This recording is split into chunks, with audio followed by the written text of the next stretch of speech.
ზოგადად სავალალო მდგომარეობა გვაქვს ქვეყანაში ამ კუთხით, ვინაიდან არ არსებობს სისტემური მიდგომა აღნიშნული საკითხის მიმართებით. შესაბამისად, თავად შშმ პირების დასაქმება არის იმაზე უფრო დაბალი, ვიდრე თქვათ ამის საჭიროება არსებობს ქვეყანაში, ხო? რეალურად ძირითადი გამოწვევა უკავშირდება იმას, რომ თავად დამსაქმებელი არ არის ხოლმე მზად იმისათვის, რომ თავის სამუშაო წიაღში დაასაქმოს შშმ პირები. განსაკუთრებით ამ კუთხით შეიძლება ხაზგასმით ვისაუბროთ ინტელექტუალური შეზღუდული შესაძლებლობების მქონე პირებზე, მათ შორის დაუნის სინდრომის მქონე პირებზე. შესაბამისად, აღნიშნული ღონისძიება მთლიანად დაეთმო იმას, თუ რა ტიპის გამოწვევებს ვაწყდებით შშმ პირების დასაქმებაში და როგორ შეგვიძლია აღნიშნული საკითხი ეფექტურად გადავჭრათ. ისე რომ ერთის მხრივ თავად დასაქმებული შშმ პირი იყოს ადაპტირებულ გარემოში ეფექტურად მომუშავე და მეორეს მხრივ აღნიშნული პროცესი იყოს უმტკივნეულო და ეფექტური თავად დამსაქმებლისთვის. რამდენადაც ვიცი, ამ ღონისძიებაზე სოციალურმა საწარმო ბაბალემ წარმოადგინა შედეგები დასაქმების პროგრამის, ანუ ეს იყო კონკრეტული ამბები, რომლებიც ასახავს იმას, თუ როგორ შეძლეს შშმ პირებმა თავიანთი შესაძლებლობების რეალიზება ამა თუ იმ სივრცეში, სადაც ისინი დასაქმდნენ. აი, როგორი არის ეს ამბები? რამდენად ბევრია ასეთი ადამიანი, რამდენად სტაბილურად დასაქმდნენ ისინი? დიახ, საბედნიეროდ გვაქვს წარმატებული პრაქტიკა ამ კუთხით და გარკვეული შედეგები. ამისთვის, რა თქმა უნდა, პირველ რიგში ძალიან დიდი მადლობა უნდა გადაუხადოთ იმ გაბედულების მქონე დამსაქმებელს, რომელსაც ეყო შესაბამისი სურვილი და მზაობა იმისათვის, რომ აღნიშნული პირები დაესაქმებინა. ამ კუთხით ალბათ პირველ რიგში უნდა ვახსენოთ სასტუმროების ქსელი ჰილტონი, რომელიც წლების მანძილზე ასაქმებს ზოგადად საქართველოში შეზღუდული შესაძლებლობების მქონე პირებს. ჩვენთანაც თანამშრომლობს დაახლოებით 2 წლის განმავლობაში ეფექტურად და ქმნის იმ ადაპტირებულ შესაბამის გარემოს და პირობებს, რომელიც არის ხელშემწყობი და ეგრეთ წოდებული მხარდაჭერითი დასაქმების პრინციპებს ეფუძნება. ასევე გვაქვს ძალიან კარგი პრაქტიკა თავად ბაბალეს კუთხით, ხო, სადაც ტრადიციულად წლების მანძილზე ვახდენთ დაუნის სინდრომის მქონე და არა მარტო პირების დასაქმებას და აღნიშნული წარმატებული ეფექტური დასაქმების საწინდარი უკავშირდება წინასწარ პროფორიენტაციას, სადაც ვლინდება ადამიანის გარკვეული შესაძლებლობები და მათი მორგება ხდება კონკრეტულ დამსაქმებლის საჭიროებებზე და სამუშაო გარემოზე. აი, სად სურთ უფრო მეტად რომ დასაქმდნენ? სად არის ასევე უფრო რეალური მათი დასაქმება? იდეაში აქ რაღაცა გარკვეული შეზღუდვები არ გვაქვს. მთავარი არის ის, რომ აღნიშნული მიდგომა იყოს სისტემური და თითოეულ დასაქმების ეტაპზე ეს სტაჟირებას ეხება თუ უკვე ხანგრძლივ დასაქმებას, აღნიშნული პროცესი იყოს შინიდან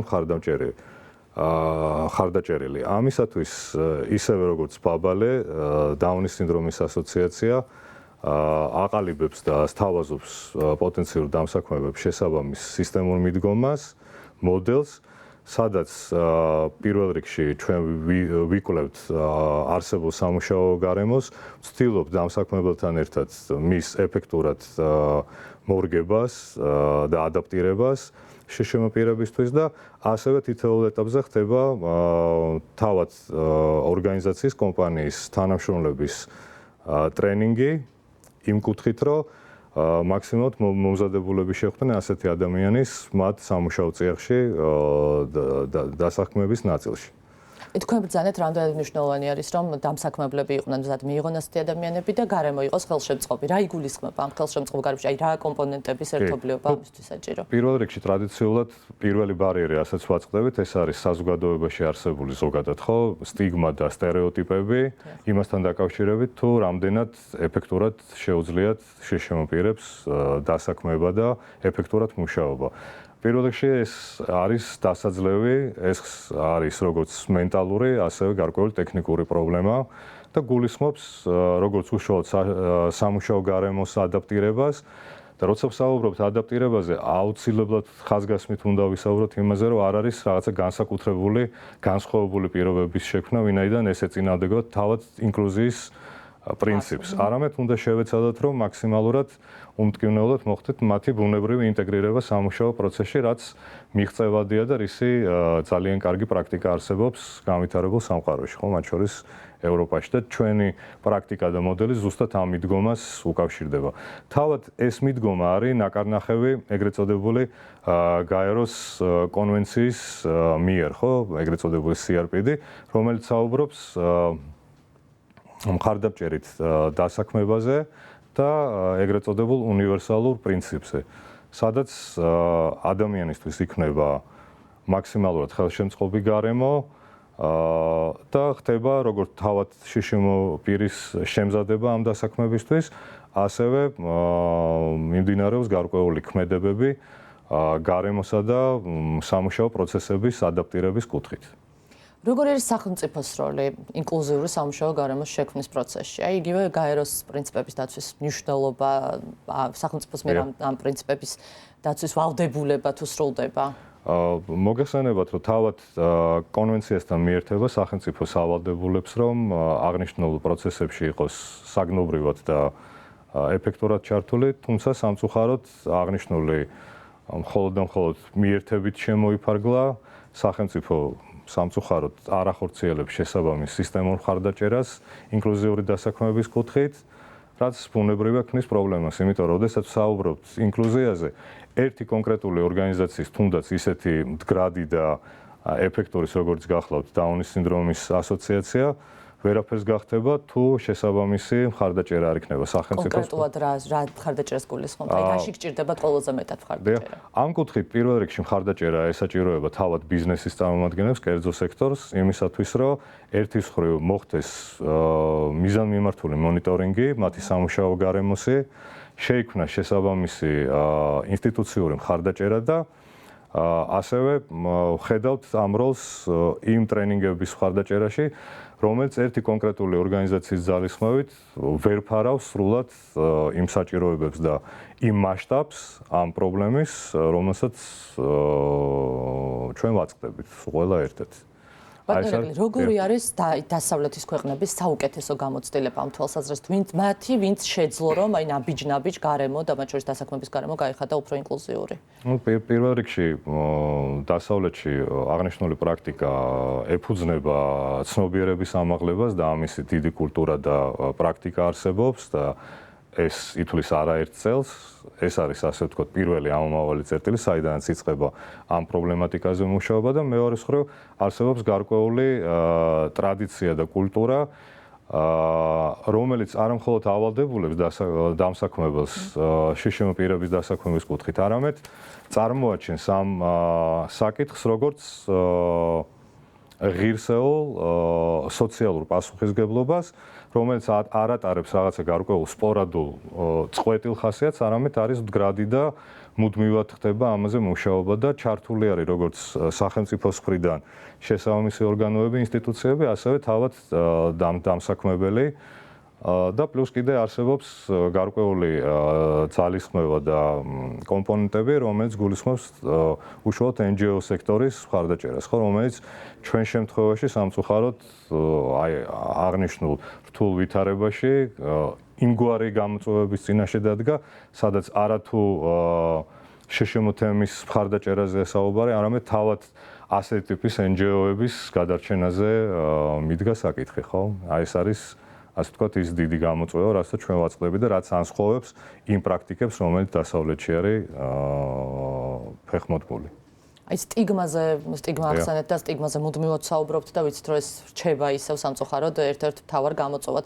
რა ნაწილობრივ მაინც არის დაძლეული ეს სტიგმა, შეცვლილია სურათი ამ ხრევ? კი, რა თქმა უნდა, გვაქვს გარკვეული შედეგები, იგივე ვთქვათ ის პრინციპი, რითაც ადამიანები განასხვავებდნენ ადამიანებს და ყოველდღიურობაში ხმარობდნენ სიტყვა Downs, როგორც რაღაც დამაკნინებელ მცნებას, ეს აღმოფხრილი არის.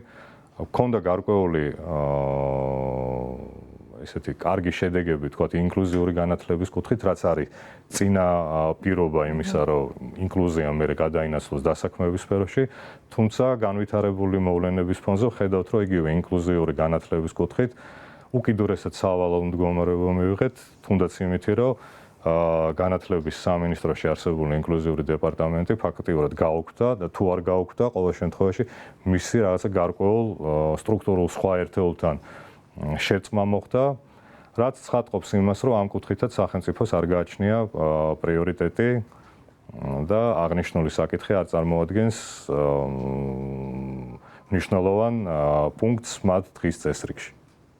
აი როგორ შეაჯამებდით ღონისძიებას, თქვათ გამომსვლელების აზრების ურთიერთგაცვლის შედეგად, აი რა თავარი საკითხები გამოიკვეთა, რასაც ალბათ მომდევნო პერიოდში აღნიშნულ ღონისძიებას პირველ რიგში განასხვავებდა ის, რომ თავად ღონისძიების წამყვანები გახდათ თავად შიშველი პირები, დაუნის სინდრომის მქონე პირები, მათი მიტიგაციით და ფესილიტაციით განხორციელდა აღნიშნული ღონისძიება.